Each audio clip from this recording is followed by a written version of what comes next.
di Mahkamah Konstitusi tentang sengketa Pilpres 2024, di mana hasilnya kita sudah ketahui bahwa Mahkamah Konstitusi menolak gugatan yang diajukan oleh Paslon 01 Anies Muhaimin maupun Paslon 02 Ganjar Pranowo Mahfud MD. Dan bagaimana saudara sekalian tanggapan para tokoh masyarakat yang tadinya menggantungkan harapan begitu besar terhadap Mahkamah Konstitusi? Di antara tokoh-tokoh itu diantaranya adalah selain Anies Baswedan dan Muhaimin Iskandar dengan segenap tim tim pembelanya, tim hukumnya di Mahkamah Konstitusi. Mereka berharap bahwa Mahkamah Konstitusi akan lebih independen dan menentukan putusannya akan memperbaiki kondisi demokrasi bangsa ke depan sebagaimana dikatakan oleh Anies Baswedan, di keyakinan Anies Baswedan sebelum hari ini. Dan hari ini mereka diundang hadir di dalam untuk sekaligus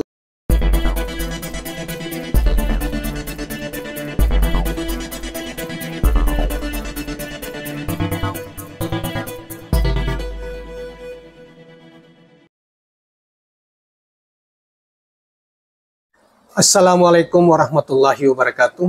Kawan-kawan sekalian, kembali kita berjumpa di Jejak Semesta 65. Saudara, semoga kita semua dalam keadaan sehat walafiat, selalu dalam lindungan Tuhan Yang Maha Kuasa. Kawan-kawan sekalian, tema yang menarik dan viral atau peristiwa yang viral hari ini adalah soal putusan Mahkamah Konstitusi atau persidangan di Mahkamah Konstitusi tentang sengketa Pilpres 2024. Di mana hasilnya kita sudah ketahui bahwa Mahkamah Konstitusi menolak gugatan yang diajukan oleh Paslon 01 Anies Muhaimin maupun Paslon 02 Ganjar Pranowo Mahfud MD. Dan bagaimana saudara sekalian tanggapan para tokoh masyarakat yang tadinya menggantungkan harapan begitu besar terhadap Mahkamah Konstitusi? Di antara tokoh-tokoh itu diantaranya adalah selain Anies Baswedan dan Muhaimin Iskandar dengan segenap tim tim pembelanya, tim hukumnya di Mahkamah Konstitusi. Mereka berharap bahwa Mahkamah Konstitusi akan lebih independen dan menentukan putusannya akan memperbaiki kondisi demokrasi bangsa ke depan sebagaimana dikatakan oleh Anies Baswedan, di keyakinan Anies Baswedan sebelum hari ini. Dan hari ini mereka diundang hadir di dalam untuk sekaligus mendengarkan putusan Mahkamah Konstitusi itu, dan mereka ditangkap oleh layar para wartawan mengatakan bahwa mereka kelihatannya senyum atau seakan senyum sinis begitu terhadap argumen yang disampaikan oleh Mahkamah Konstitusi ketika mereka dalil-dalil yang dikemukakan Mahkamah Konstitusi bahwa misalnya terkait bansos, misalnya dikatakan bahwa presiden tidak terbukti bersalah dalam kaitan bansos dan dikatakan tidak ada bukti bahwa bansos itu bisa mempengaruhi pemilih sebagaimana dikatakan oleh salah satu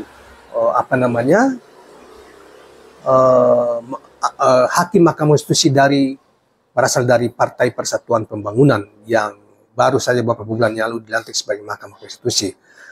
Saudara sekalian, selain itu ada juga seperti Profesor Din Samsudin yang juga hari ini ikut turun mengawal putusan itu dalam bentuk pidato-pidato orasi di tengah masa yang memberikan support kepada hakim konstitusi supaya mereka berani menegakkan kebenaran dan keadilan.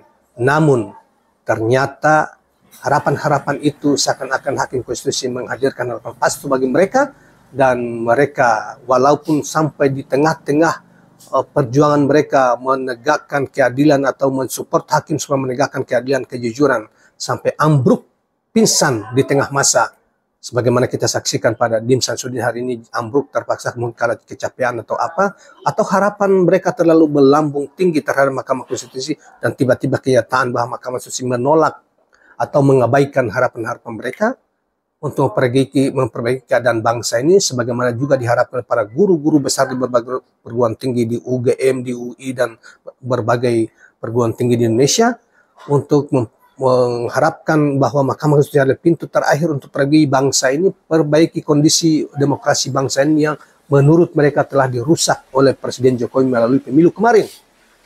Namun kenyataannya bahwa argumen-argumen dan harapan mereka itu ternyata sia-sia belaka di tangan Mahkamah Konstitusi, dan Mahkamah Konstitusi akan mengabaikan semuanya, menutup mata. Di antaranya dia mengatakan bahwa bansos menurut pengamatan, menurut hasil pengamatan atau penelitian keyakinan para hakim bahwa bansos tidak berkorelasi dengan pilihan masyarakat terhadap paslon tertentu sebagaimana yang diributkan oleh masyarakat selama ini. Sebetulnya itu hanya akal-akalan Mahkamah Konstitusi, karena mereka tidak pernah juga melakukan penelitian tentang itu, dan mereka mungkin juga tidak pernah melakukan ikut pemilu, terkecuali hakim dari P3 itu, karena memang dia dari DPR.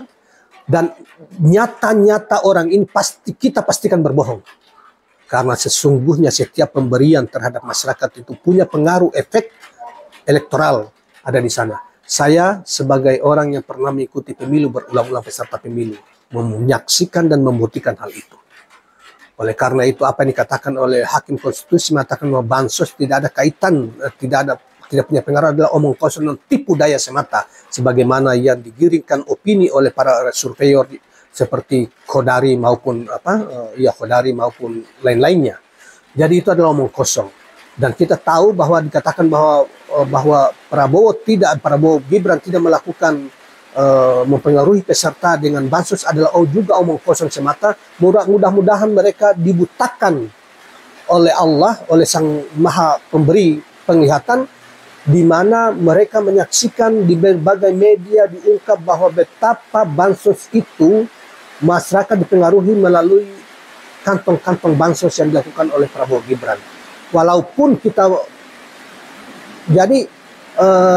ini kan sebetulnya dihindari, dicoba ditegakkan orang menyurai pemimpin kedudukan dengan terhormat, dengan cara yang terhormat, tetapi cara-cara ini tetap dilakukan di masa pemilu ini dan di masa Jokowi, ketika Jokowi hadir mengikuti pemilu Pilpres itu, baik itu di Pilpres maupun di Pilgub DKI misalnya, dan lain sebagainya. Ini tipuan gaya ini yang kemudian dipraktekkan oleh Prabowo, karena Prabowo selalu kalah menghadapi Jokowi di masa yang lalu, walaupun sebetulnya menang, tetapi dikalahkan dengan cara-cara curang. Sekarang Prabowo menggunakan itu untuk meraih kekuasaan.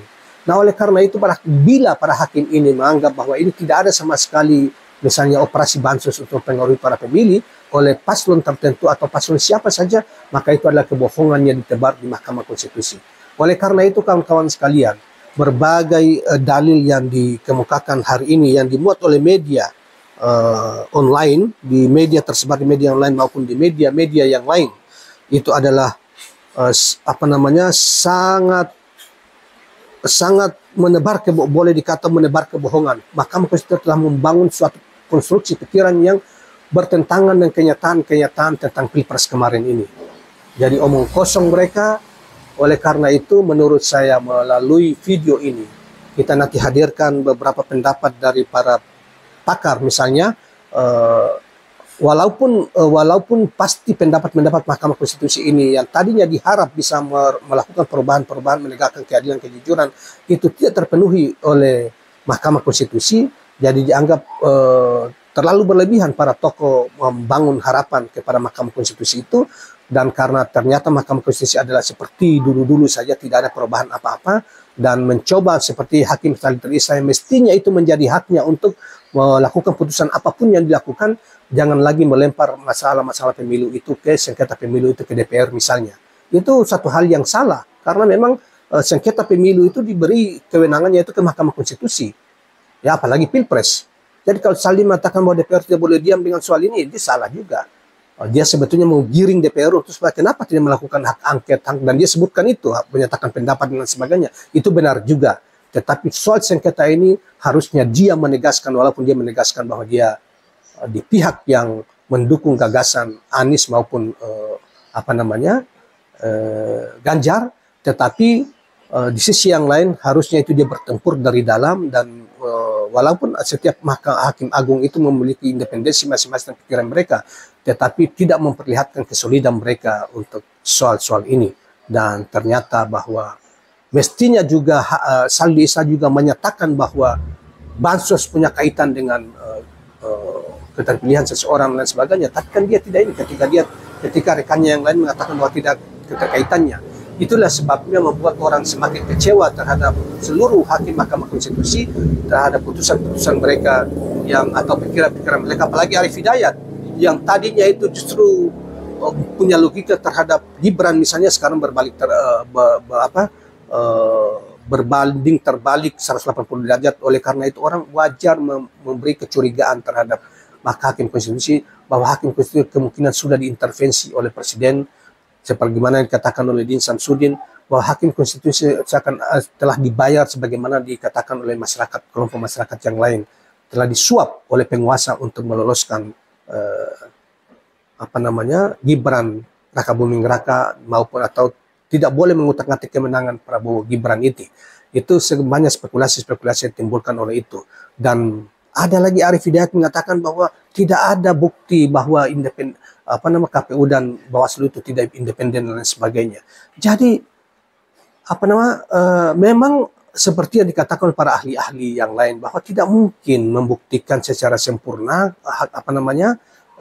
hasil pilpres atau pemilu itu, karena memang itu waktu persidangannya sudah mungkin sekitar hanya 12 bulan atau sebulan, 2 minggu atau kurang lebih sebulan, setengah bulan telah lebih sedikit, ditambah dengan saksi-saksi yang cuma 11 orang itu bagaimana itu? Bagaimana mungkin tidak ada logika yang menerima menerima proses persidangan seperti itu, sementara diharapkan itu dibuktikan secara keseluruhan. Jadi hakim konstitusi ini juga naif ya, dan sangat sebetulnya apakah Mahkamah Konstitusi diperlukan? Saya kira kalau begini terus, maka tidak ada yang diharapkan dari Mahkamah Konstitusi untuk perbaiki perjalanan bangsa dan negara ini. Saya tidak ini terhadap apa yang dilakukan oleh Prabowo Subianto atau kemenangan Prabowo. Saya saksinya di lapangan bahwa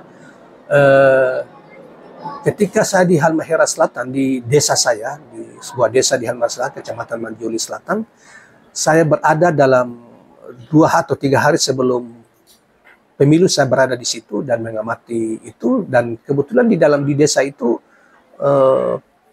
Anies memenangkan pilpres itu.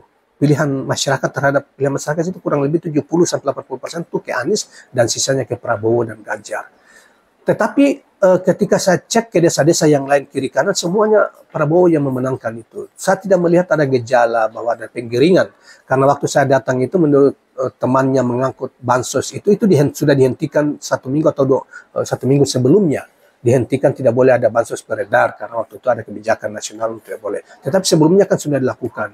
Tetapi menurut dan pemilu 2019 juga saya berada di tempat itu, dan ketika itu bupatinya itu memerintahkan seluruh aparatur desa supaya milih Jokowi, tetapi masyarakat di situ memilih Prabowo. Artinya saya melihat untuk Maluku Utara ya, terutama di Kabupaten Halmahera Selatan, memang Prabowo tanpa ada kampanye pun Prabowo disukai, masih didukung oleh rakyat. Yang kedua kemudian Anies Baswedan. Jadi Prabowo dengan berulang-ulang itu mengikut pemilu kemarin itu tanpa Gibran pun saya yakin betul bahwa Prabowo akan keluar sebagai pemenang, walaupun mungkin melalui 2 putaran. Ya, walaupun mungkin melalui 2 putaran. Tetapi bukan berarti bahwa tidak ada kecurangan dengan munculnya Gibran. Justru munculnya Gibran, menempelnya Gibran ke Prabowo itu menghindari 2 putaran dan kekuasaan memihak kepadanya, itu yang membuat masyarakat sebagian kecewa dengan Prabowo atau masih berharap supaya Gibran disingkirkan dari lingkaran Prabowo karena dianggap itu penuh dengan KKN dan rekayasa oleh Presiden Jokowi sendiri.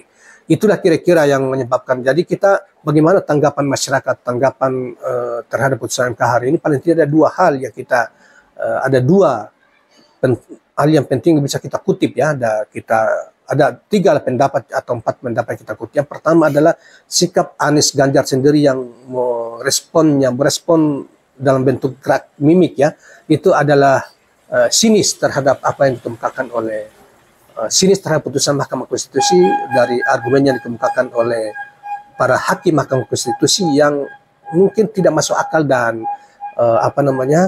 receh, bahkan mengabaikan kebenaran dan keadilan. Yang kedua adalah Din Samsudin yang mengatakan, Profesor Din Samsudin mengatakan bahwa dia yakin para hakim itu telah diintervensi. Artinya dia masih yakin tadinya bahwa hakim kalau tidak intervensi mereka masih bisa diharapkan untuk meluruskan atau paling setidaknya mengambil keputusan untuk Pilpres perlu diulang karena penuh kecurangan, atau mengakui bahwa Pilpres kemarin itu penuh dengan kecurangan dengan segala variannya. Tetapi karena sudah diintervensi oleh Presiden Jokowi, maka itu Pilpres ini sudah tidak independen lagi. Yang kedua, dia mengatakan bahwa apapun hasil dari putusan Mahkamah Konstitusi ini tidak boleh rakyat menganggap bahwa dunia seakan sudah itu tetap harus terus berjuang walaupun Presiden dan Wakil Presiden tetap Prabowo Subianto, Gibran raka buming raka. Yang ketiga, saudara sekalian, Profesor Egy Sujana yang sudah kita muat berulang kali, dia mengatakan bahwa dia tidak percaya terhadap proses Mahkamah Konstitusi, persidangan Mahkamah Konstitusi, karena persidangan Mahkamah Konstitusi persidangan politik di bawah otoritas politik pemerintah yang tidak mungkin dimenangkan oleh mereka yang melawan pemerintah. Nah, satu. Yang kedua, oleh karena itu dia menganggap sejak awal bahwa persidangan di Mahkamah Konstitusi adalah sebuah dagelan saja. Jangan percaya siapapun hakim yang dia akan idealis, padahal itu omong kosong saja. Dan ini terbukti. Dan yang ketiga, misalnya seorang aktivis dan Niko Silalahi mengatakan bahwa karena Mahkamah Konstitusi telah tidak memenuhi harapan rakyat banyak tentang untuk menegakkan keadilan, kedaulatan rakyat dan keadilan serta kejujuran dalam pemilu, maka saatnya rakyat harus bersatu untuk bergerak menumbangkan pemerintahan Jokowi di masa sisa berapa bulan ini. Dan yang ketiga adalah Faisal Assegaf sejak awal mengatakan apa yang peradilan tipu-tipu, yang tidak percaya termasuk ke partai politik PDIP. Makanya hari-hari ini dia sudah mulai menyerang PDIP maupun Mahkamah Konstitusi, karena ini semua adalah sandiwara tipu-tipu menurut Faisal Assegaf, dan ini terbukti. Nah, saudara sekalian, terserah ya. Nah, juga di media juga hari ini, saudara sekalian, sebagai dapat dikatakan bahwa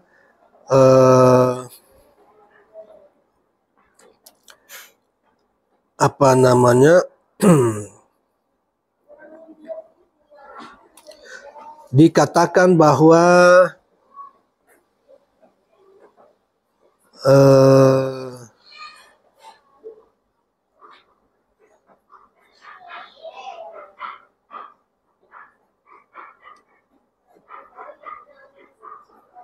saudara sekalian, dikatakan bahwa sebelumnya ada isu beredar bahwa satu hari sebelum persidangan itu Presiden Jokowi menelpon para hakim konstitusi untuk mempengaruhi mereka supaya tetap memenangkan Prabowo Gibran atau menolak para pihak yang gugat hasil pemilu Pilpres kemarin.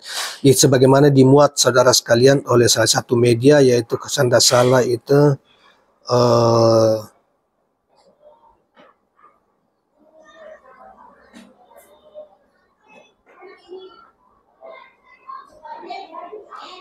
kalau saya tidak salah tapi ya, kalau saya di Demokrasi News ya, kalau saya tidak salah di Twitter dikatakan bahwa Jokowi menelpon para hakim satu hari sebelumnya untuk memerintahkan supaya mempengaruhi para hakim supaya para hakim menolak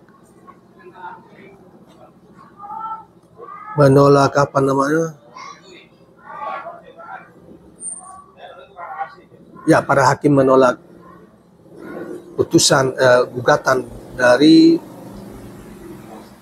para pihak 01 maupun 02. Nah, ini beritanya. Baiklah, kita coba bacakan sedikit saudara sekalian. Beritanya yang dimuat di Demokrasi News ya. Berita yang dimuat di demokrasi.id.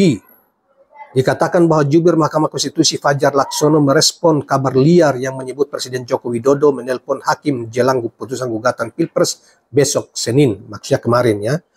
Jadi ini ada informasi seperti itu. Tapi kita tidak usah bacakan seperti itu. Kita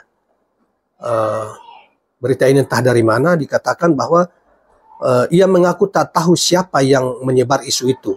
Saya nggak tahu, silahkan tanya kepada yang memberitakan informasi itu. Pada kesempatan yang sama, Fajar menegaskan bahwa putusan yang akan diambil hakim tidak akan bocor hanya hakim yang mengetahui. MK sudah menerapkan mekanisme yang agar rapat musyawaratan hakim tidak bocor. Saya memastikan bahwa mekanisme yang tidak diterapkan administrasi meminimalisasi hal tersebut, katanya. Selanjutnya, maka diketahui Mahkamah Konstitusi akan mengumumkan putusan perselisihan hasil pemilihan umum PHPU Pilpres Senin besok, maksudnya hari ini tadi. Saya kira itu ya. Intinya bahwa sebelumnya itu sudah ada bahwa ada yang mengatakan bahwa Presiden Jokowi menelpon hakim konstitusi untuk mempengaruhi mereka supaya kemenangan Prabowo Gibran, kira-kira begitu ya, tidak diganggu-gugat, dan artinya para pihak yang menggugat itu ditolak. Tapi ini dibantah oleh juru bicara hakim konstitusi sebagaimana yang tadi sudah disampaikan. Demikian kawan-kawan sekalian. Assalamualaikum warahmatullahi wabarakatuh.